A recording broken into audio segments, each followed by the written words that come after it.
Katapusan ng mundo ng yelo at mga zombie. Sumama ako sa tatay ko at sa rescue team. Isinugal ang buhay namin sa pagpunta sa infected zone. At pag-uwi ng mga supply para matiyak ang heating at water supply ng base. Ako na ang haharang sa kanila. Isama mo si Heifeng at umalis ka na. Luye, siguraduhin mong maiuwi mo ang mga supply sa shelter. Tatay. Luye, infected na ang tatay mo. Umalis ka na. Huwag mong sayangin ang oras na ipinaglaban ng tatay mo gamit ang buhay niya. Hindi ko akalain nakakamatay lang ng tatay ko. Kinuha agad ng mga kamag-anak namin ang mga kwarto namin sa inner zone. At palalayasin ang buong pamilya namin. Papunta sa air raid shelter sa outer infected zone. Luye, akala mo kung sino ka na. Sa kakaunti ninyong tao, gusto ninyong makapasok sa inner zone. Ang ibinibigay namin sa inyo ay ang air raid shelter sa pinakalabas na zone. Malaking awa na yan mula sa pamilyang Lu. Huwag mong abusuhin ang kabaitan namin. Kung may natitira ka pang bait, pumirma ka na. Umusad kayo roon at hintayin ang kamatayan. Awa ang tinatawag mo rito. Ang mainit na kwartong tinitirhan niyo.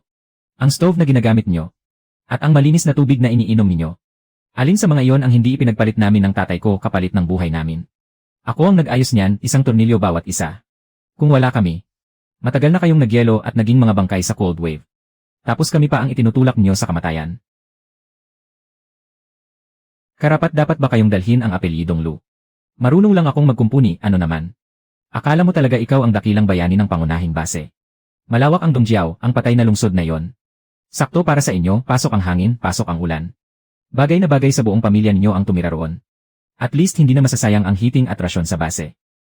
Gusto ba ninyo kaming mamatay? Kakabalik lang ni Luyi mula sa contaminated zone. Mahina rin ang katawan ni Luxui. Wala man lang buo at maayos na pader doon. Kung wala ng paraan, maghiwa-hiwalay na lang tayo. Ako ang nag-tune ng control box ng stove. Babasagin ko na ito ngayon. Ang mga kwarto sa inner zone. Walang makakagamit ng heating. Luye, marunong kang makiramdam. Mabuhay ka. Pumirma ka agad at pumunta sa Dongjiao. Kapag hindi ka pumayag, agad kong buburahin ang pangalan nyo sa rehistro ng pamilyang Lu. Wala kayong makukuhang kahit isang butil ng pagkain o heating. Huwag na huwag kayong mananatili sa pangunahing base. Heifeng, ikaw ba ang nagsabing mabubuhay tayo? Nagyelo na ang heating pipe dito. May siwang ang panlabas na casing ng boiler room. Kapag dumaan ang cold wave, siguradong puputok ang pipe sa loob ng 3 araw. Ang lugar na tunay na pwedeng mabuhay ay ang underground air raid shelter sa Dongjiao. Pumirma ka na, baka magbago pa ang isip ng mga taong ito.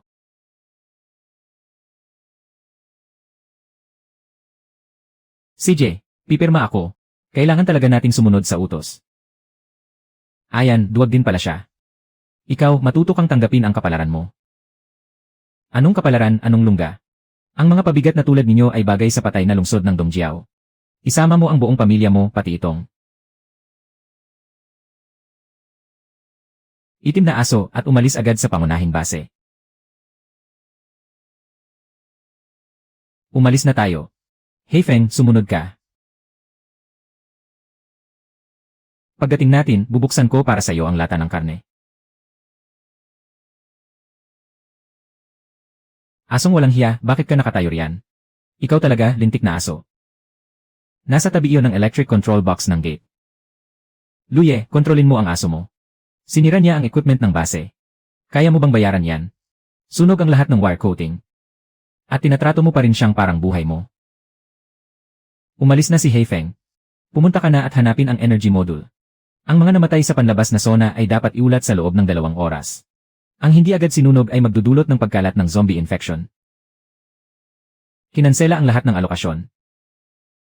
Suking, kawawa ka naman, nadamay ka sa parusa dahil sa amin. Ano na ang gagawin natin pagkatapos nito? Ma, huwag po kayong ganyan. Si Luya ang sinamahan ko. Hindi kung sinong spoiled na binibini mula sa mainit na bahay. Kahit gaano kalamig, may paraan pa rin. Ano man ang mangyari.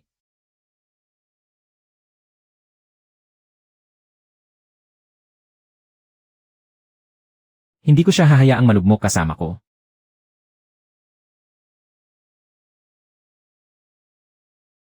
Mukhang may nakabaong underground stream sa ilalim ng ventilation shaft na ito.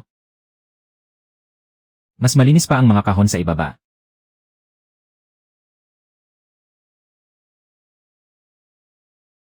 Kuya, hindi ba guguho kung maghuhukay pa kayo pababa?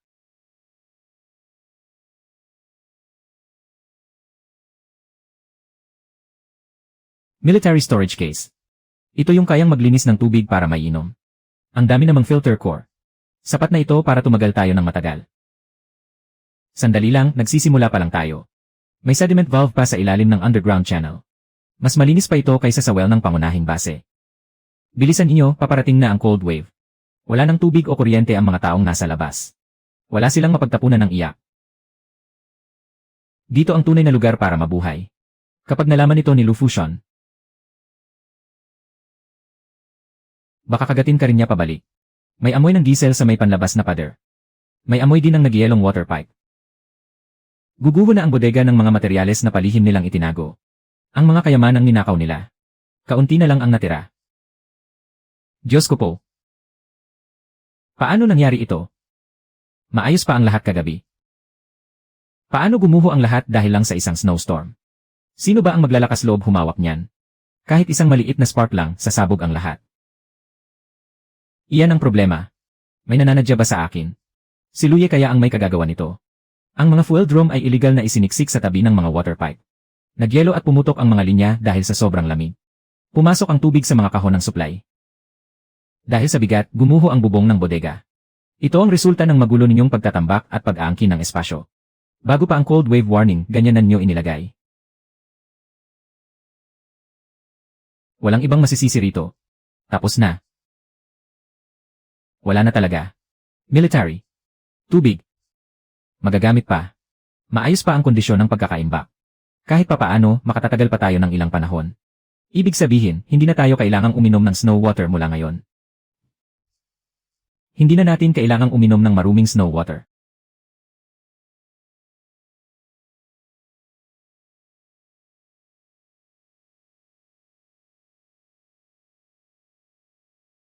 Bilisan inyo. May laman pa ang storage room. Military rations. Kuya, pwede ba itong kainin? Unahin natin ang mga sealed pack na buo pa. Sapat na ito para malagpasan natin ang pinakamalamig na mga araw. Luye, nasa loob ka ba? Gumuho ang bodega ng supply dahil sa bigat ng snow. Paparito sila, si Lukyang at ang mga kasama niya. Sabi nila, iinspeksyonin nila ang mga supply ng pangunahing base na itinago mo. Talagang may nahukay kang supply mula sa lintik na lugar na ito. Luye, ang lugar na ito ay nasa ilalim ng pamamahala ng pangunahing base. Binuksan mo ang bodega ng walang pahintulot. Labagyan sa mga patakaran. Lumayas ka, walang hiya kang aso. Sige, subukan mong hawakan ulit. Tay, huwag mo nang patulan. Tay, huwag ka nang magsayang ng oras sa kanya. Iilan lang siya, tayo ang mas marami. May mga supply pa sa loob. Dongjiao Shelter, Area 2. May abnormalidad sa preservation protocol. Gumagana ang ecological maintenance system sa low power mode. Mataas ang panganib ng panlabas na contamination.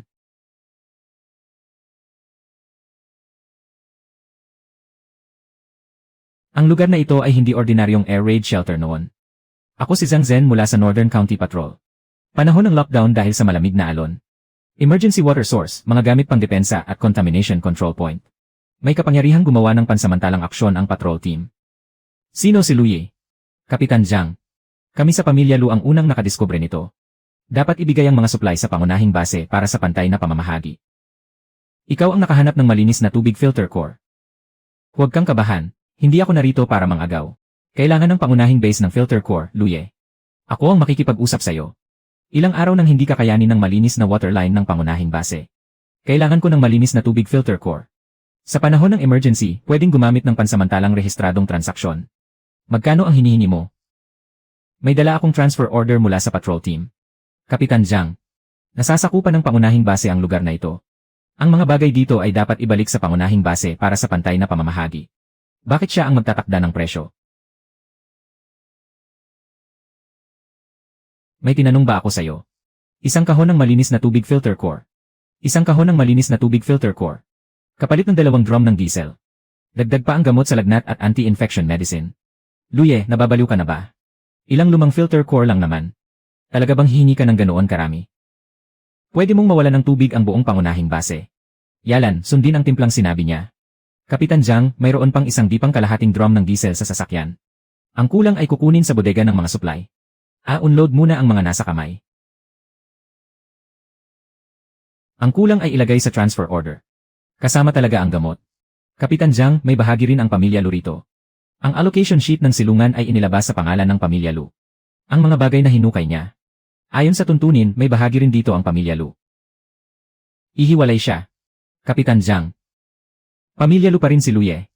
Ang bagay na ito ay ipagpapalit. Dapat pamilya Lu ang humarap sa transaksyon. Maaari kaming makipag-usap sa pangunahing base para sa kanya. Noong inalis niyo kami sa talaan ng pamilya Lu. Bakit hindi niyo ako kinatawan noon? Gusto ninyo ng heated room, mag-ayos kayo ng kapalit. May tubig at pagkain na ngayon ang silungan. Gusto na naman niyo akong gipitin. Simula ngayong araw. Ang lahat ng nasa ilalim na silungan. Kung sino ang makahanap, siya ang may desisyon. Kung gusto ninyong makipagpalit, maaari na kayong kumuha ng mga supply. Kapitan Jiang, may alarm sa clean water valve ng pangunahing base. Pabago-bago ang water pressure sa boiler room. Nagsisimula ng manilaw ang outer water line. Kailangang mayuwi agad ang filter core. Nakuha ko na ang filter core. Mag-report pabalik sa loob ng 10 minuto. May isa pa akong sasabihin. May natanggap lang na pagbabago sa energy signal mula sa Dongjiao ang monitoring tower. Nasa lugar mo mismo ang coordinates. Na-detect ninyo ang energy chamber. Kapag nag-self-check at umilaw ang lumang military energy chamber. Mag-record ang monitoring tower ng energy fluctuation. Kapitan Jiang, dahil energy chamber ito. Mas dapat itong pamahalaan ng pangunahing base. At si Luye ang magbabantay rito. Paano kung may mangyaring masama?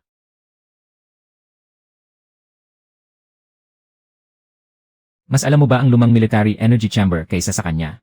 May umaagos pang tubig dito. May underground stream sa ilalim ng ventilation shaft. Kaunti pa lang ang nabuksang waterline. Malinis na tubig filter core. Isang energy storage unit na may umaagos na tubig. Alam mo ba kung ano ang ibig sabihin nito? Ibig sabihin, hindi tayo kailangang mamatay sa labas. Ibig sabihin din, pag-interesan ito ng husto ng pangunahing base. Bago ito ma-verify. Huwag mo itong a-report sa labas.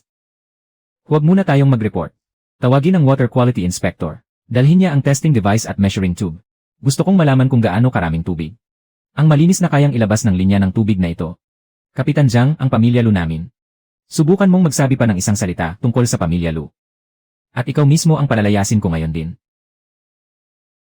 Deserve mo yan. Ayusin muna natin ang kalagayan ni Luxuy. Ipasok ang rasyon sa loob. Ang natitira, hintayin ang resulta ng pagsusuri. Unang transaksyon pa lang ang tubig. Huwag kayong gagalaw.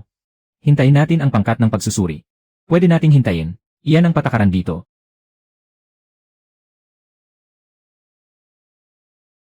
O ako ang magpapasya. Sa unang yugto, malilinis ang tubig. At maaabot ang pamantayan para sa inumin. Kapag nakakabit na ang filter core, pwede na. Mas malinis pa kaysa sa balon sa labas ng pangunahing base. Ibig sabihin, talagang kaya nitong maglabas ng tubig ng pamatagalan. 70% ang laman ng unang bariles. Puno ang ikalawang bariles. Luye, mas mahalaga pala ang linya ng tubig mo kaysa sa inaakala ko. Ibang usapan kung sulit ba ang halaga nito. Ang mahalaga, sapat muna para mabuhay ang pamilya ko. Tunay ang malinis na tubig. At tunay din ang gulong kasama nito. May naamoy na matamis kaya nagsidatingan ang lahat. Per bariles ang bayad ko para sa unang batch ng tubig. Pwedeng ipalit ang rasyon, gamot, fuel at puntos. Basta tuloy-tuloy ang paglabas ng tubig sa panig mo. Uuna kayong poprotektahan ng Northern Patrol. Maaaring ipalit ang tubig. Pero nasa silungan ng filter core at energy module. Kailangan munang pumayag ako bago makapasok ang sinuman. Naihanda ko na ang bypass valve. Ang sapilitang pagpasok ay ituturing na pagnanakaw ng kagamitang pandigma. Silungan, lahat sa labasan. Kung may sasabihin, diretsahan. Bali na ang buto, nakakabit pa rin sa litid. Talaga bang kabilang ka sa pamilya Lu? Ang underground shelter na ito ay itinalaga rin ng pangunahing base sa pamilya Lu. Ngayon, may tubig, rasyon, at energy module dito. Hindi pwedeng ang pamilya mo lang. Ang makinabang sa lahat. Hindi ba kayo ang nagtulak sa amin dito para mamatay? Iyon ay pamamahagi. Pamamahagi man iyon. Ang mga bagay ay may sariling pagmamayari. Nasa sakop ng pangunahing base ang silungan. Ang tubig at mga supply na nahukay dito ay dapat isuko sa sentral na pamamahala. Luye, hindi naman marami ang hinihingi ko. Sa hinaharap, anumang makita mo sa silungan. Na tubig, fuel, imbakan, o supply. 20% ang kukunin ng pamilya Lu ng pamatagalan. Ituring mo na lang na paggalang sa mga ninuno. At para sa batch ng rasyon, kahoy, at fuel ngayong araw. 30% muna ang ilabas mo. Nang palayasin nyo kami sa pangunahing base, ano ang sinabi ninyo? Wala kayong ibinigay ni Katiting na rasyon o pampainit. Binura pa ninyo kami sa talaan ng pamilya Lu. Nananatili pa ang datos. Petsa, pagbura ng pangalan sa talaan ng pamilya Lu. Pagbura ng pangalan sa talaan ng pamilya Lu. Wala kayong ibinigay ni Katiting na rasyon o pampainit. Gusto mo bang basahin ko ito para marinig ng lahat? Iba ang sitwasyon noon. Nagbago na ang sitwasyon ngayon. Kaya gusto na naman niyong kilalanin kami bilang kamag-anak. Mas makapal pa ang mukha ninyo kaysa sa yelo. Kahit kalmot, hindi tumatagos. Lu Fushun, hindi mo kontrolado ang sitwasyon. Kapitan Jiang, usaping pampamilya ito ng pamilya Lu. Mula ngayon, itinuturing na itong pansamantalang combat zone. Hindi na ito usaping pampamilya ng pamilya Lu. Isang hakbang pa.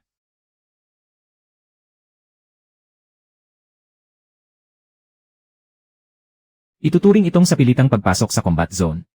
Kapitan, tumataas ang energy fluctuation. Huwag mong hawakan ang pinto ng pangunahing silid. Suriin muna ang mga panlabas na linya. May energy module pala si Itay.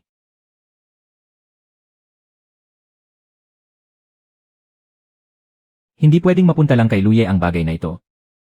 Low temperature heating unit. Tingnan mo, pampagana lang ang tubig. Kapitan Jiang, ihanda ang ikalawang kalakalan. Ano ang gusto mong ipagpalit?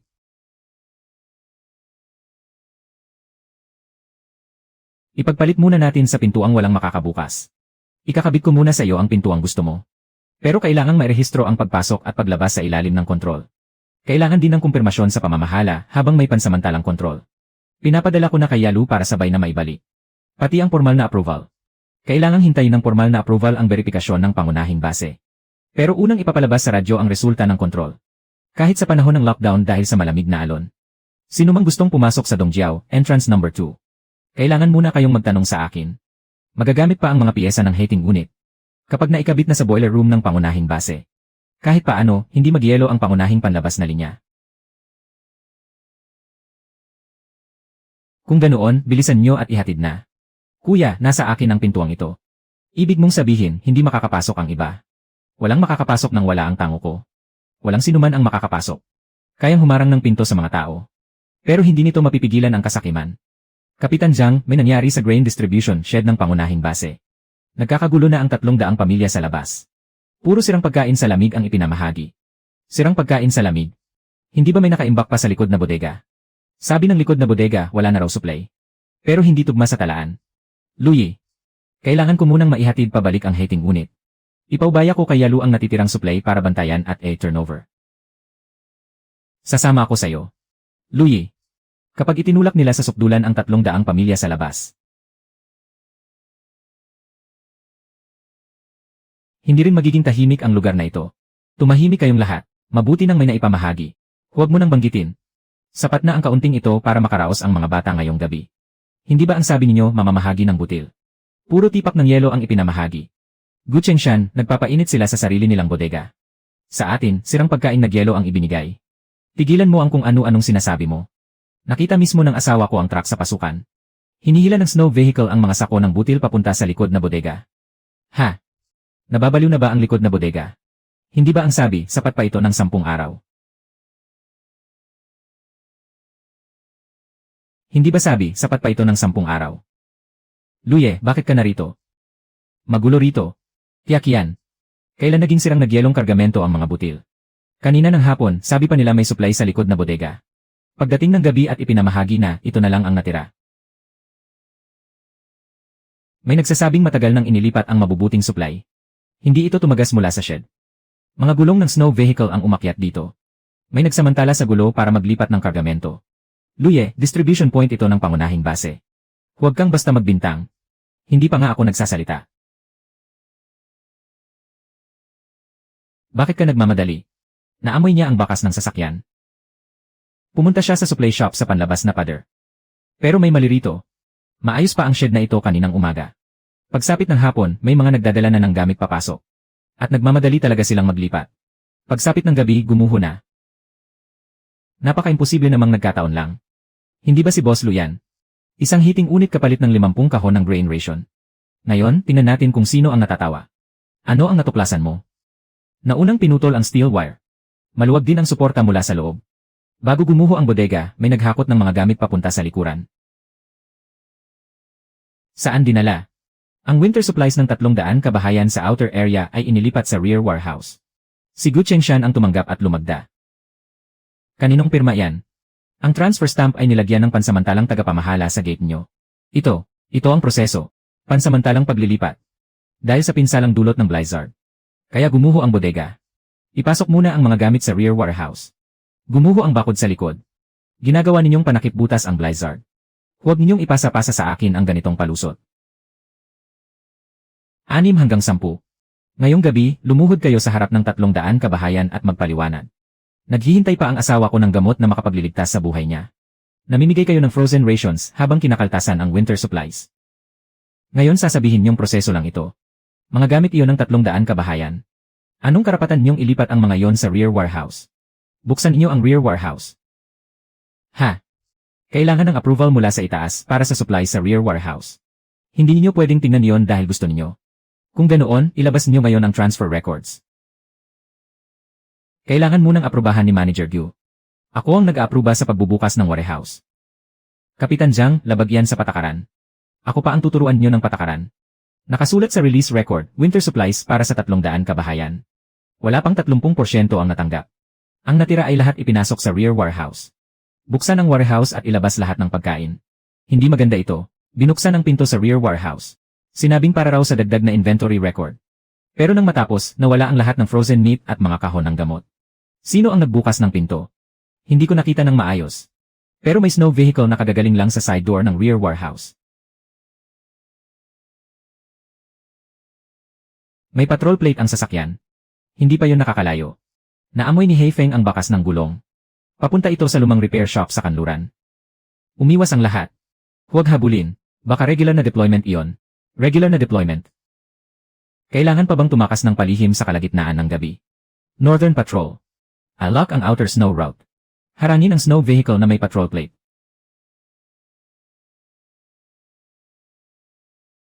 Natatanggap ko.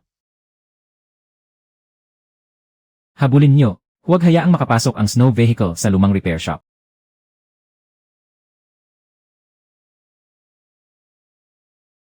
Kagatin mo siya. Huwag mong hayaang makapasok sa junkyard. Nagpapalit siya ng ruta. Sa lumang loading shed sa kanan. Mga kahon ng gamot iyon. Emergency medicine para sa outer area. Itinatapon nila ang mga gamit para magpaliban ng oras. Mag-ingat sa harang na lubid. Gusto nilang burahin ang ebidensya. Bilisan niyo, nagsalita na si Teacher Gyu. Ipadala muna ang mga kahon ng gamot sa inner area. Ipasok sa pribadong account ang frozen meat. Sa outer area, gamitin ang frozen rations para pagtakpan ang lahat. Hindi na nagtutugma ang mga talaan. Naresbakan na ni Qin ang shed sa outer wall. Ikaw ang naglagay ng stamp. Kapag nagkaproblema, ikaw ang sasagot. Sino ang nagbigay ng susi? Hilahin siya palayo. Dapa ang lahat. Sino ang gagalaw, ituring na lumalaban at arestuhin. Emergency medicine para sa 300 kabahayan sa outer area. Hindi man lang nabura ng maayos ang mga numero. Sinasabi ko sa inyo. Paulit-ulit kong sinabi, si Lu Qiang ang may dalang temporary dispatch order mula sa inner area. Sinabi niyang inaprubahan ito ni Gu Chengshan. Sinumang mangahas humarang, ibabawas ang rasyon. Lu Qiang. Luye, multo ka ba? Hindi ka talaga matahimik. Luye, huwag mong palakihin ang gulo. Kailangang malampasan ng pangunahing base ang taglamig. Pansamantalang magtalaga ng mga supply. Ano ang hindi pwedeng pag-usapan? Tinatawag na paglalaan ang winter supplies para sa 300 pamilya. Ano ba ang alam mo? Maging ang inner zone ay haharap sa matinding lamig. Kahit ilang kain lang ang mawala sa mga nasa outer zone, hindi pa sila mamamatay. Ulitin mo nga. Ikaw ang nangyalam sa steel wire ng bodega ng supply. Lenwe, may pruweba ka ba? Magkatugma ang hiwa. Magkatugma ang mansa ng langis. Magkatugma rin ang bakas ng tao at sasakyan. Galing ito sa isang nakatagong imbakan. Hindi ito supply ng pangunahing base. Pati ang silungan ay pinakialaman mo. Ang lugar na iyon ay bahagi na noon ng lupain ng pamilya Lu. Ano naman kung kumuha ako ng kaunti? Hindi mo sinabi iyan nang itinaboy mo kami roon para hintayin ang kamatayan. Kaya pala, may naglipat ng imbakan mula sa kulungan ng mga kalapati. Palihim na naghakot sa hating gabi. Muntik nang maibenta ang gamot at rasyon para sa 300 pamilya. Narito ang warehouse release form. Lu Qiang ang lumagda. May tatak ng inner zone. Inaamin ko ang kasalanan. Asil agad ang lahat ng supply sa lugar. Ibalik ang mga ito ayon sa numero sa 300 pamilya sa outer zone. Hiwalay na itatala ang energy module. Pag-ari ito ng silungan. Bakit sa kanya mapupunta? Nakasulat na ngayon. Bata pa sina Luye at Lukyang, hindi nila alam ang tamang asal. Pamilya tayong lahat. Kapag lumaki pa ang gulo, walang makikinabang. Itinaboy ninyo sa labas ng tarangkahan ang nanay ko at si Luxuy. Pamilya pa ba ang tawag ninyo noon? Huwag kang masyadong mayabang. Hindi nakakayanin ng boiler room. Darating ang araw na pati ang sirang energy source mo ay hihingi ng pangunahing base. Ha? Boiler room, pumutok ang tubo sa boiler room. Security.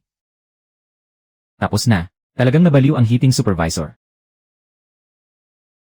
Source. Luyi. May mamamatay sa lamig sa outer zone ngayong gabi. May diferensya ang heating supervisor. Manatili ang mga residente ng outer zone sa kanilang lugar. Mahigpit na ipinagbabawal ang pag-atake sa tarangkahan ng inner zone. Mahigpit na ipinagbabawal ang sariling paglilipat ng mga taong may hypothermia. Pakiusap, buksan niyo ang pinto. Walang pahintulot mula sa inner zone. Walang makapapasok. Namatay sa lamig ang mga tubo ng outer zone. Bumaba na ang temperatura sa tent area. May batang nahimatay. Kung ganoon, ano pa ang hinihintay mo? Ibigay mo agad ang energy module. Kapag ibinigay sa inyo, itatago ninyo ulit. Ginoong Lu, may matatanda at mga bata sa outer zone. Pwede bang pansamantalang ikonekta ang heating? Ito ang manual mula sa rescue team ng tatay ko noon. May abandonadong bypass line sa lumang opisyal na website ng pangunahing base. Nakakonekta ito sa external port ng energy depot sa Dongjiao. Sumabog ang pangunahing boiler. Walang silbi ang energy module kung direktang isasaksak sa boiler room. Sa teorya, pwede itong dumaan sa bypass line. Kailangan munang mailigtas ang outer zone ngayong gabi. Nasaan ang bypass valve? Sa likod ng isolation gate at ng distribution box. Malapit nang masunog ang electrical control box. Ako ang maghuhukay para iligtas ang outer zone. Pero linawin muna natin ang kondisyon. Sabihin mo. Una, hayagang kikilalanin ng pangunahing base. Ang silungan sa Dongjiao ay nasa ilalim ng pamamahala ko. Ikalawa, ibabalik na yung gabi ang winter supplies para sa 300 pamilya. Ikatlo, isusumite ang ebidensya ng lihim na pagkuha ng supply ni Lukyang at Lu Fushun. Kasama ang ebidensya ng pagnanakaw ng energy module. Ibigay ito kay Qin para sa pagsil at pag-ingat. Sige, magsimula na tayo. Nasa likod ang bypass valve. May kuryente pa ang electrical control box. Pinipilit mong ayusin ito kahit wala kang alam. Luye, hindi ba kaya mong buksan ito? Bitawan mo, bitawan mo. Ikaw ang kumuha ng susi ng bypass valve. Pamilyar ka rito. Nasaan ang lokasyon? Hindi ko alam. Nasa repair order ang pirma mo. Nasa ibabang kaliwa. Sa likod ng sunog na bahaging iyon. Sabi ni Gu Chengshan, isang gabi lang napatakbuhin ang pump. Ang matitipid na diesel ay kapalit ng kwota sa loob ng base. Hindi ko alam na puputok ang tubo. 300 pamilya sa labas ang nakasalalay rito. Sa paningin ninyo, ilang kwota lang sa loob ng base ang halaga ng buhay nila. Ikonekta ang maliit na diesel pump. Hindi mabuksan. Manu-manong pressure relief rod.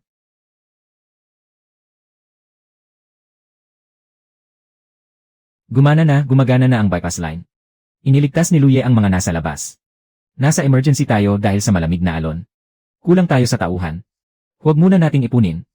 Lu Fushun, bilang garantor, bantayan mo siya. Lukyang, mula ngayon. Bawal kang gumalaw sa registration zone sa labas ng pangunahing base. At bawal kang pumasok sa Dongjiao quarantine zone.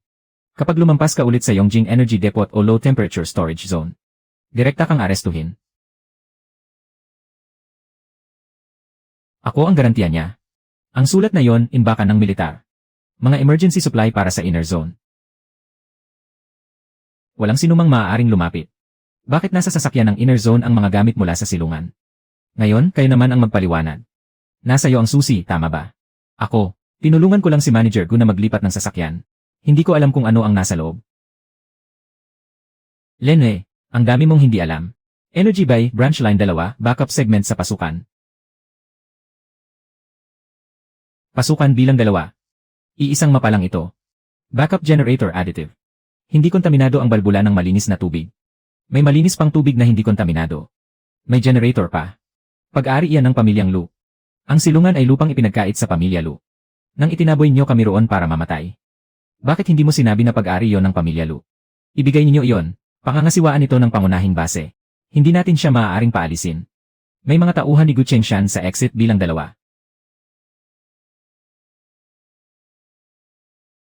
Tinanggal na nila ang control chip ng generator. Nasaan si Gu Chengshan? May grupo sa ilalim ng utos ni Gu Chengshan na nagsasagawa ng paglilinis sa lumang distrito. Lihim nilang ginagawa ang mga pribadong utos ng inner zone. Zhao Kui ang pinuno nila. Kunwari, nililinis nila ang mga kontaminadong nilalang. Pero ang totoo, ninanakawan nila ang mga imbakan. May konvoy na paparating mula sa Dongjiao. Hindi iyon plaka ng base. Nandoon ba si Luye? Kontrolado na namin ang pasukan bilang 2. Kung gusto ninyo ang control chip ng generator, ibigay ninyo ang energy module kapalit nito.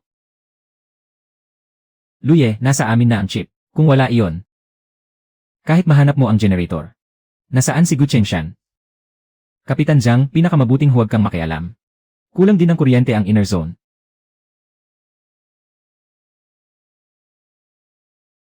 Bilisan mo, kunin ang energy module. Peke ang hawak ng taong iyon. Nasa pangalawang sasakyan ang tunay na control chip. Peke? Ano? Hindi control chip ang nasa kamay niya. Naamoy ni Heifeng na nasa pangalawang sasakyan ang tunay na chip. Ibigay niyo ang energy module. Maaari kong pag-isipang bigyan ng pagkakataong mabuhay ang pamilya niyo. Bago ninyo nakawin ang mga gamit mula sa silungan. Hindi ninyo man lang tinanong kung papayag si Heifeng.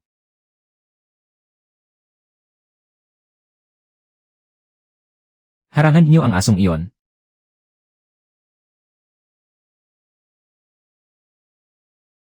Kilos. Ang chip. Ibalik mo ang kinuha mo. Ninakaw ng mga tauhan ni Gu Chengshan ang supply ng militar at inagaw ang chip. Sobra na ang kasalanan mo. 3 beses ka nang dapat binaril. Nasa kamay mo ang chip. Sa entrance 2 lang ito maisasakang muli. May kulang pa. Ano? Nasa entrance na kontrolado nila ang generator. Tara. Bumalik tayo sa silungan. May mga tao pa sa loob. Isara ang magkabilang panig. Huwag silang patakasin. Kapitan Zhang, may booby trap sa pinto.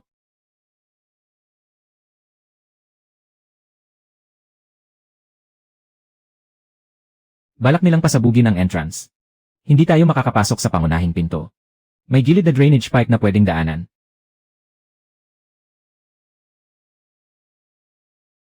Sigurado ka? Sigurado si Heifeng. Hindi lang pagbabantay sa entrance ang pakain ina Zhao Kui. Balak nilang ubusin pati ang mga tao sa loob. Hindi pwedeng makatakas si Gu Chengshan. Bilisan niyo, nabutas na ang depensa sa panig ng pangunahing base. Unahin nating ilabas ang mga kayapang buhatin. Masyadong mabigat ang generator. Hindi natin ito mailipat. Balak pa nilang kalasin ang generator. Walang gagalaw. Sabi ko, walang gagalaw. Kapag nadagdagan pa ng kalahating oras, wala nang silbi ang unit. Sino ang nag-utos sa inyong magkabitak nito? Nahuli na si Zhao Kui. Opo, si Supervisor Gyu. Sabi niya kung sino ang makakakontrol sa generator sa pangunahing base. Siya rin ang makakakontrol sa outer zone. Kailangan pa nito ng preheating mula sa pangunahing energy source. Barado ang cooling tank. Sino ang napakasamang bumara ng husto sa cooling tank? Ay! Umiilaw na, talagang umilaw na. Gaano karami ang kayang suplayan ng unit na ito? Hindi sapat para maisalba ang buong pangunahing base. Pero kaya nitong panatilihing gumagana ang silungan sa Dongjiao. Ang outer heating line at isang water inlet pipe. Kung ganoon, unahin nating panatilihing buhay ang outer zone. Pwede, pero dito nakakonekta ang linya. Kung sino ang gagamit, siya ang magbibigay ng kapalit na supply. Kayo ang magtakda ng mga patakaran.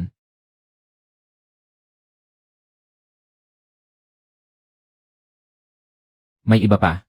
May nakita akong sasakyan sa labas ng bunganga ng silungan, kaya pumasok ako. Bakit ka na parito? Dati itong ginagamit ng medical district bilang anti-cold nutritional fluid. Sa malulubhang frostbite at impeksyon, dito umaasa para makarecover. Buhay ang nakataya rito. Pero matagal nang wala nito sa pangunahing base. Matatag ang temperatura ng tubig. Bodega ito ng mga buhay na reserba. Luye. Luye, hindi na mukhang abandonadong lugar ang lugar na ito. May umiikot pang malinis na tubig sa ibaba. Kukunin ko ang insulated box at fine pore filter net. Mag-ingat, sobrang lamig ng tubig. Kahit malamig, kailangan natin itong salukin. May cold algae pa. Mas bihira ito kaysa sa isda. Pwedeng gawing sangkap ng gamot laban sa lamig ang cold algae. Pwede rin itong ipakain sa isda. Basta manatiling matatag ang temperatura ng tubig. Makapagpo-produce ito ng tuloy-tuloy. Kuya Lu, magkano ang halaga ng mga ito sa supply? Siguradong mag-agawan ang medical district para rito. Ang unang batch ng mga isdang yelo at cold algae. Ako muna ang kukuha para sa medical district. Prescription medicine, gamot laban sa impeksyon, cotton coat at fuel. Kayo ang magpresyo. Kailangang magligtas ng buhay ang medical district. Hindi ko sila lolokohin. CJ, susundin ko ang mga patakaran nyo. May tubig, kuryente at gamot. May buhay na isda rin na pwedeng ipagpalit sa supply. Kaya na talaga nating malampasan ang cold wave. Ang pag-survive ay unang hakbang pa lang. May gumagalaw na naman. May iba pa. Kung ganoon, ituloy natin ang paghuhukay. Tignan natin kung gaano pa karaming sorpresa ang maibibigay sa atin ng patay na lungsod na ito. Nagising ang lumang kagamitan. Naamoy ni Heifeng ang amoy ng kagamitan. Kakabukas lang ng generator number 2. Hindi katakatakang pati ang ibang nakasil na kagamitan ay nagising. Pero huwag tayong basta-basta mangyalam sa ganitong galaw. May pagbabago sa energy. Hindi ito ang pangunahing generator. Auxiliary reaction ito mula sa mas malalim na bahagi. Maapektuhan kaya nito ang ice-scaled fish at cold algae. Kung auxiliary equipment ito ng cold water circulation chamber. Baka magandang bagay pa nga yun. Buhay pa hanggang ngayon ang mga isda at cold algae. Ibig sabihin, may patuloy na nagpapanatili ng temperatura ng tubig at supply ng oxygen sa ibaba. Sinabi niyang sumabay tayo. Luye, linawin mo muna. Makakapasok tayo. Pero kung may nakasil na kagamitang militar sa loob, hindi ito pwedeng baklasin o galawin ng sarili ko lang. Hindi ko ito gagalawin.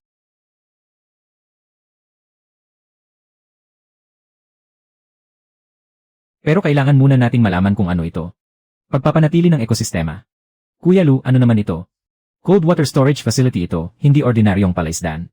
Kailangan ito ng pare-parehong temperatura, supply ng oxygen, at low-speed circulation. Malamang, ang nasa likod ng markang ito ang nagpapanatili sa core equipment ng mga isda at cold algae. Ibig sabihin, pwedeng mag-alaga ng mga ito rito ng tuloy-tuloy. Kung gumagana pa ang kagamitan. Sa teorya, pwede tayong patuloy na makapagparami ng ice-scaled fish at cold algae. Luyi, alam mo ba kung ano ang ibig sabihin nito? Ibig sabihin, hindi na kailangang makipag-unahan ang medical district para bumili ng mga gamot laban sa lamig. Ibig sabihin din, mas gugustuhin ng pangunahing base na kunin ang lugar na ito. Nasa likod lang nito. Hindi ito mukhang ordinaryong kagamitan. Nahanap ko na. Kahit ito, nakalista sa patrol manual nyo. Kalahating pahina lang. Dati, hindi malinaw ang nakita ko. Ngayon, nagtugma na. Mag-ingat. Nag-iscan. Walang nakalalasong residue. Walang abnormal na radiation.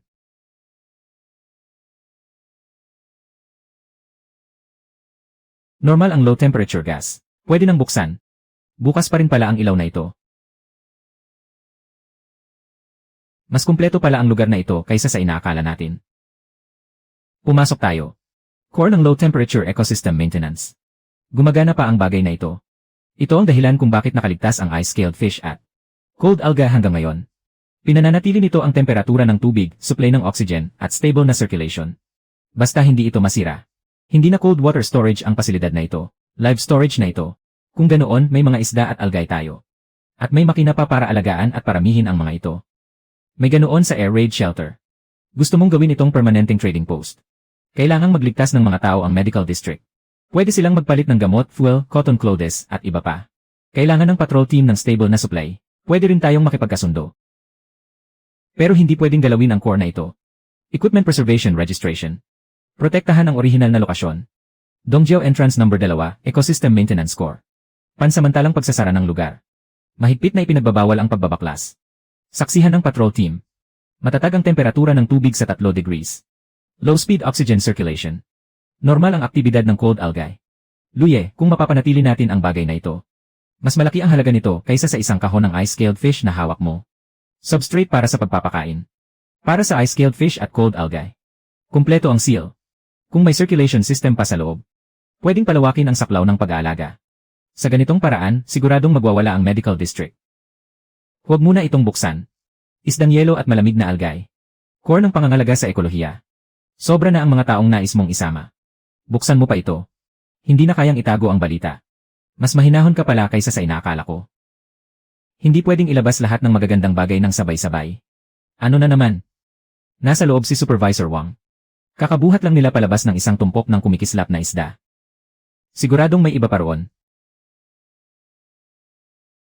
Ang bilis nilang dumating. May dala silang emergency pass para sa mga supply, Kapitan Jiang. Sabi na naman ni Lu Qiang, kukuha raw siya ng supply para sa medical area. Hindi ko siya napigilan. Kasama ka sa restricted activity list, Lu Qiang. Sino ang nagbigay sa iyo ng pahintulot na pumasok? Ako ang naghatid kay Supervisor Wang. Kukuha raw ng supply ang medical area. Kapag naantala ang pagsagip, ikaw ang mananagot. Ang blockade line ay itinakda ng patrol team. Hindi ibig sabihin na pwede kayong pumasok sa supply office kahit kailan niyo gusto.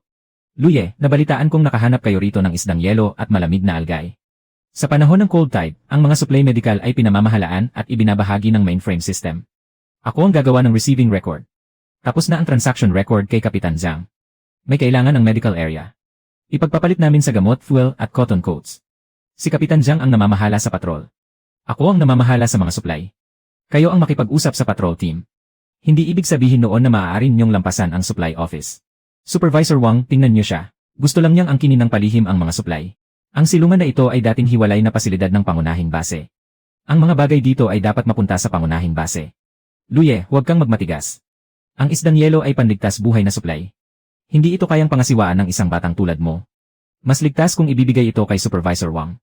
Noong itinaboy niyo kami rito, hindi niyo sinabi na may mga panligtas buhay na supply dito. Magkaibang usapan iyon. Kasunduan ito sa pansamantalang pag-ingat ng low-temperature biological storage. Magbibigay ang supply office ng 10 kahon ng compressed rations, 2 kahon ng gamot at isang batch ng cotton coats. Ipagkakatiwala mo sa supply office ang isdang yelo, malamig na algay, at mga kaugnay na kagamitan. Para sa centralized maintenance. Pagdating ng panahon, makakakuha kayo ng 10% ng kita. Nang agaw na ba kayo? Binata, mag-ingat ka sa pananalita mo. Wala kang backing mula sa pangunahing base. Ang mga bagay na binabantayan nyo ay nasa pansamantalang blockade ng entrance 2. Sino ang nag-apruba sa pagpasok ng mga taong dinala mo? May Cold Tide Emergency Authority ang supply office. Ang emergency authority ay hindi pahintulot para lumampas sa linya at agawin ang supply. May kahina-hinalang amoy ang papel na ito. Suking, ilawan mo nga. Hindi mo kailangang suriin ng ganoon kadetalyado. Standard format ito ng pangunahing base. Ano naman ang kinatatakutan sa standard format? May special oil ink at nakatagong kondisyon. Ibigay mo sa akin. Huwag mong pakialaman ang mga dokumento ng pangunahing base. Sa buong panahon ng cold tide. Kung hindi kayang tugunan ng Party U ang pangangailangan sa low temperature biological storage. Magbibigay ang medical area ng pangunahing base ng buong supply araw-araw. Dapat ihatid ng Party E ng libre ang isdang yelo at malamig na algay. Kasama ang core ng pangangalaga sa ekolohiya at mga kaugnay na live water pipeline. At magbabayad ng 3 beses ng halaga ng gamot bilang kabayaran sa konsumo ng Party U. Buong supply araw-araw. Gaano karami ang buong supply para sa medical area? Ayon sa buong supply ng medical area, hindi bababa sa 100 anti-cold nutrient doses bawat araw. Kakabawi pa lang ng lugar na ito. Imposibleng agad namin itong matupad. Pirmahan mo at magbayad ka kapag hindi natupad. Kung hindi niyo kayang magbayad, isuko ninyo ang buong cold water storage facility. Hindi maliit ang tapang mo, Wang Rong. Ginagawa ito para matiyak ang supply sa medical area. Normal lamang na maging mahigpit ang mga kondisyon. Sa harap ay nakasulat na pag-iingat lamang. Pero sa likod ay nakasulat na pagsasakop.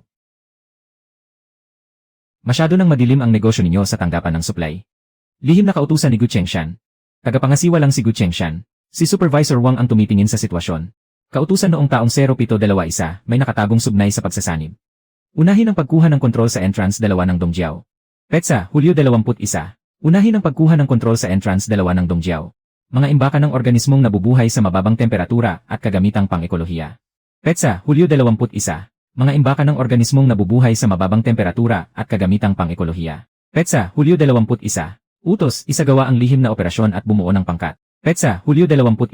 Kung kinakailangan, papanagutin sila batay sa kumpletong pamantayan ng supply ng medical area. Kung kinakailangan, papanagutin sila batay sa kumpletong pamantayan ng supply ng medical area. Napunta kayo rito para tulungan si Gu Chengshan na magnakaw sa ikalawang pagkakataon. Hindi ko alam ang anumang lihim na kautusan. Narinig ko lang ito kay Lu Qiang. Dapat pamahalaan ng pangunahing base ang mga bagay na ito. Tatay. Pati sarili nating mga tao nagsimula ng magbangayan. Sa loob ng restricted zone, may dala siyang lumalabag sa kasunduan sa pagkuha ng kontrol. Sa pilitang pinasok ang combat station. May karapatan ang patrol team na maunang magbantay at mag-escort. Selyuhan ang mga ito at isumite para sa inspeksyon. Unahin niyong hulihin si Supervisor Wang. Kapitan Jiang, paano mo ako nahuhuli? Tagatanggapan ako ng supply. Mas dapat mong alam na hindi pwedeng basta pasukin ang linya ng safety control. Dalhin siya sa pansamantalang himpilan sa labas ng safety control zone. Kapitan Jiang, may lakas ka ng loob. Gusto mong malaman kung kaya ko? Malalaman mo rin maya-maya. Gagamitin nila ang kumpletong supply ng medical area para gipitin ako. Kung ganoon, maglalabas din ako ng malinaw na talaan. Simula bukas, ikaw ang magsabi. Araw-araw, magbibigay ang entrance 2 sa patrol team at sa medical area ng 50 bariles ng malinis na tubig. Susuriin agad ang kalidad ng tubig sa mismong lugar. Ang mga supply ay susukatin at bibilangin araw-araw. Pwede. Bukas, 50 bariles ang unang batch. Mayroon pa palang maintenance area sa ibaba. Nasa ilalim ang tunay na malaking imbakan. Mukhang hindi lang ice scalefish ang narito.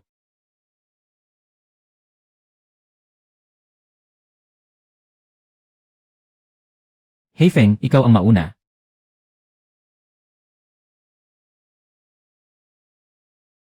Tignan natin kung ano pa ang nakatago sa ilalim ng entrance 2. Nasa likod mismo nito. Diyos ko, may pintong nakatago pala rito. Walang lason mula sa bangkay at walang abnormal na radiation. May reaksyon ng low temperature water vapor sa loob. Ito.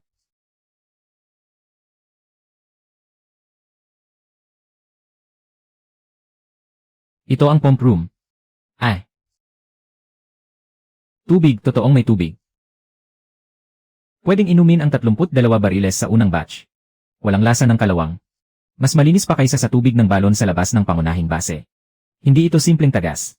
Nagyelo lang ang lumang purification pipeline. Ngayon, binuksan ito ni Heifeng. Simula pa lang ito. Mas malaki pa ang nasa ilalim.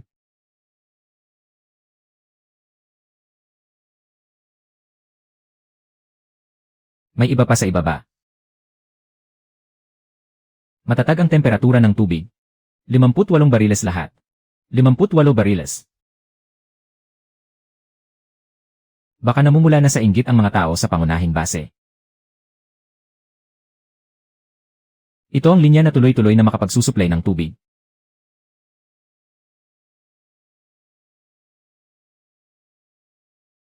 May iba pa sa likod.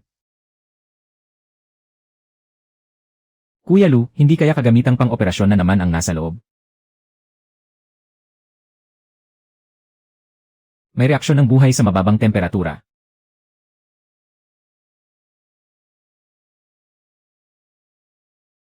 Hey Feng, umatras ka. Ako na. May buhay pang nilalang. Snow toad na nabubuhay sa mababang temperatura. Tumatanggap din noon ang medical area ng ganito. Pwedeng gawing pamahid sa frostbite ang pulbos ng balat nito. Pwedeng gawing cold-resistant nutrient solution ang dugo nito. Mas bihira pa ito kaysa sa ice scalefish. Walang reaksyon sa moisture toxin. Napakataas ng resistensya nito sa mababang temperatura, Luye. Hindi ito pangkaraniwang mutated na hayop. Isa itong lumang military low temperature. Nilalang na naiwan sa ecological chain. Ibig sabihin, hindi lang tubig ang nasa ilalim nito. May mga organismong nabubuhay pa sa ganitong mababang temperatura. Maayos ang kondisyon ng preserved low-temperature organisms. Kapag nalaman ito ng medical section, ngayong gabi pa lang, magpapadala na sila ng mga tao para agawin ito. Ang snow ferret ay isang buhay na specimen, kaya dapat patas ang kalakalan. Ikaw ang magtakda ng presyo. Isang low-temperature snow ferret. Kapalit ng 2 kahon ng gamot para sa impeksyon. 3 kahon ng gamot para sa frostbite. 2 kahon ng gamot pampababa ng lagnat. Dagdag pa ang 10 drum ng diesel. 50 thermal blanket. Nilulugi mo ng husto ang medical section sa presyong iyan. Hindi ko minamaliit ang scalefish at cold algae. Buhay na specimen ang snow ferret. Maaari itong pag-aralan at magamit sa pagbuo ng bagong formula ng gamot. Iba ang halaga nito. Hindi basta-basta nagpresyo si Kapitan Zhang. Kung mapapanatiling buhay ang snow ferret, makakakuha ang medical section mula rito ng formula para maibalik ang low temperature external ointment. Mas mataas ang halaga nito kaysa sa mga pang-isahang gamit na gamot. Gaano karami ang cash na dalan nyo? Hindi kumpleto ang mga gamot sa sasakyan. Babayaran namin ng buo. 6 na drum na lang ang natitirang diesel. Ang kulang ay kukunin pa sa medical section at supply office ng pangunahing base. Kung ganoon, gumawa muna tayo ng promissory note. Lagyan ito ng tatak ng patrol team at ng medical section. Hindi muna alis ang snow ferret sa Dongjiao Entrance 2. Ipagpapalit natin ito kapag kumpleto na ang supplies.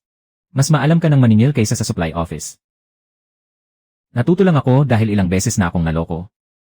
Hey Feng.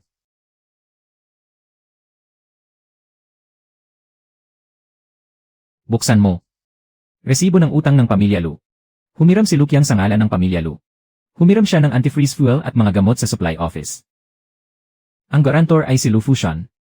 May utang silang gamot at fuel. Hindi na nakapagtataka kung bakit sumusulpot si Lukyang kapag may magandang bagay. Hindi ito para sa pangunahing base. Sarili nilang utang ito na hindi na nila kayang itago. Anong resibo ng utang? Huwag kayong gumamit ng lumang utang para manira ng tao. Lumang utang ito sa supply office. Si Lukyang ang nanghiram at si Lu Fushan ang garantor. 3 batch ng antifreeze fuel. 2 batch ng gamot para sa frostbite.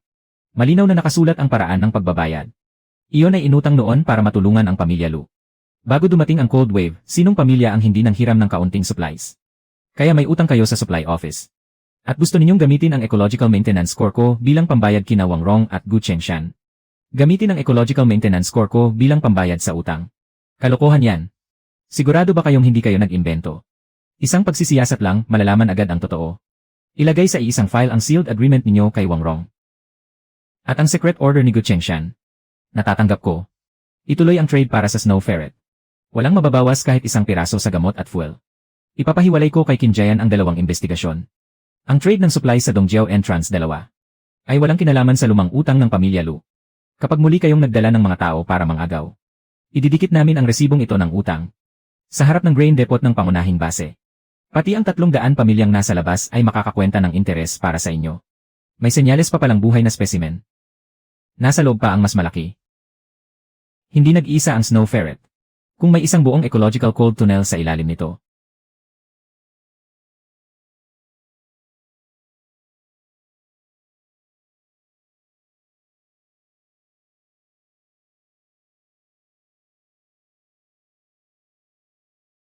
Talagang mababaliw ang medical section. At hindi lang pala isa. Isang malaki at 2 maliit. Buhay ang ecological cold cave. May matatag na daloy ng tubig at oxygen vents pa sa ilalim. Kapag kumalat ang balitang ito, pupunta rito ang lahat mula sa medical section, supply office, at inner district. Kaya isang trade sample lang ang itatala natin. Ang natitira ay mananatiling sealed sa pinanggalingan. Qin Jian, itala ang temperatura ng tubig at ang bilang ng mga buhay na specimen. Isang sample lang ng low temperature snow cod ang nakalagay sa trade slip. Hindi mo na ibinubunyag ang lokasyon ng low temperature cold cave. Isulat mo ayon sa sinabi niya. Itago mo ng mabuti ha. Mas mahalaga ang isang ito kaysa sa nauna kahit mas malaki yon. Huwag kang mag-alala. Hindi pwedeng ilabas lahat ng sabay-sabay. Kapitan Jiang, dumating na ang unang batch ng gamot at fuel para sa medical area. Kalahati muna ng gamot ang ihahatid. Kukumpletuhin ang natitirang gamot sa medical area mamayang hapon. Ilaanan ko muna sa iyo bilang garantiya ang lumang truck vehicle na ito. Hindi aalis ang buhay na snow cod sa entrance 2 ng Dongjiao. Kailangan din naming magpakita ng kaunting sinseridad. Umaandar pa. Luma na ang engine pero umaandar pa. Pero matibay ang trucks. Sapat na ito sa paghakot ng tubig at gamot at sa pag-ikot sa silungan. Ibigay mo sa akin. Mula ngayon, isama mo si Luxuy sa pagkuha ng gamot at paghakot ng supplies. Hindi na ninyo kailangang maglakad ng paulit-ulit sa gitna ng snowstorm. Ayos na rin, di ba? Mas mabuti kaysa kalagkarin ang balde sa niebe. Luye, sayo na ang sasakyan. Bumalik muna tayo. Pero may ipapaalala ako sayo. May tubig, isda, at cold algae ka rito. Ngayon, may snow cod ka na rin. Mas dadami lang ang mga matang nakamasid sayo. Hindi pwedeng basta-basta pumasok ang sinuman sa entrance 2.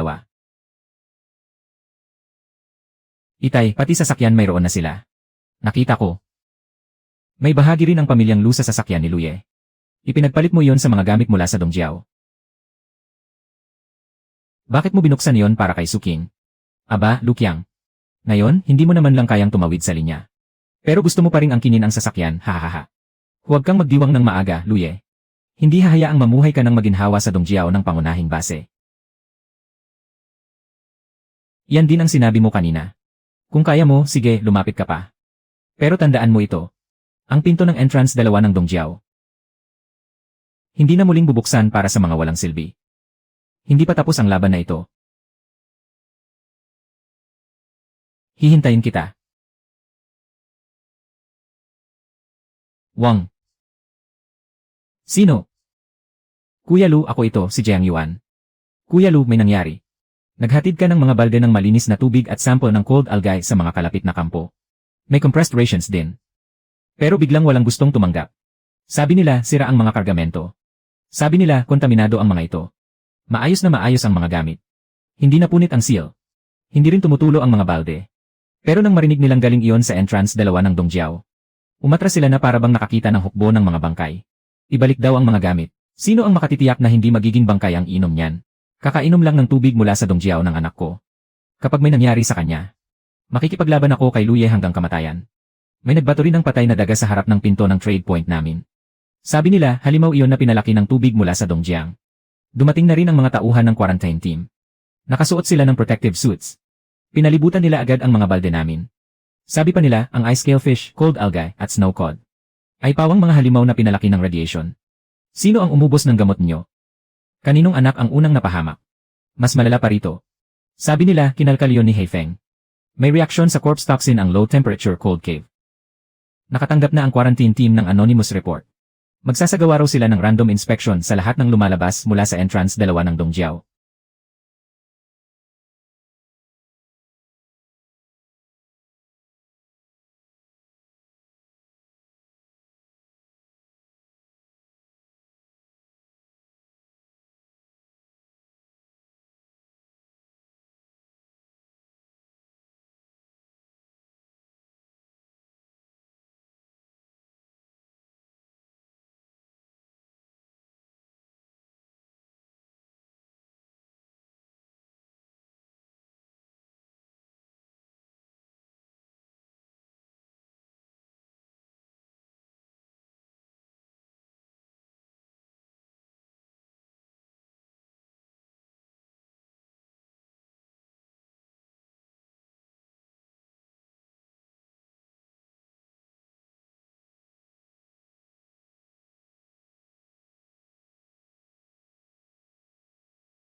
Tubig, rations, gamot, medical supplies, at batteries.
Magsimula na.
Kahon ng compressed rations.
Tungo sa kalawangin at maruming tubo sa ilalim ng lupa.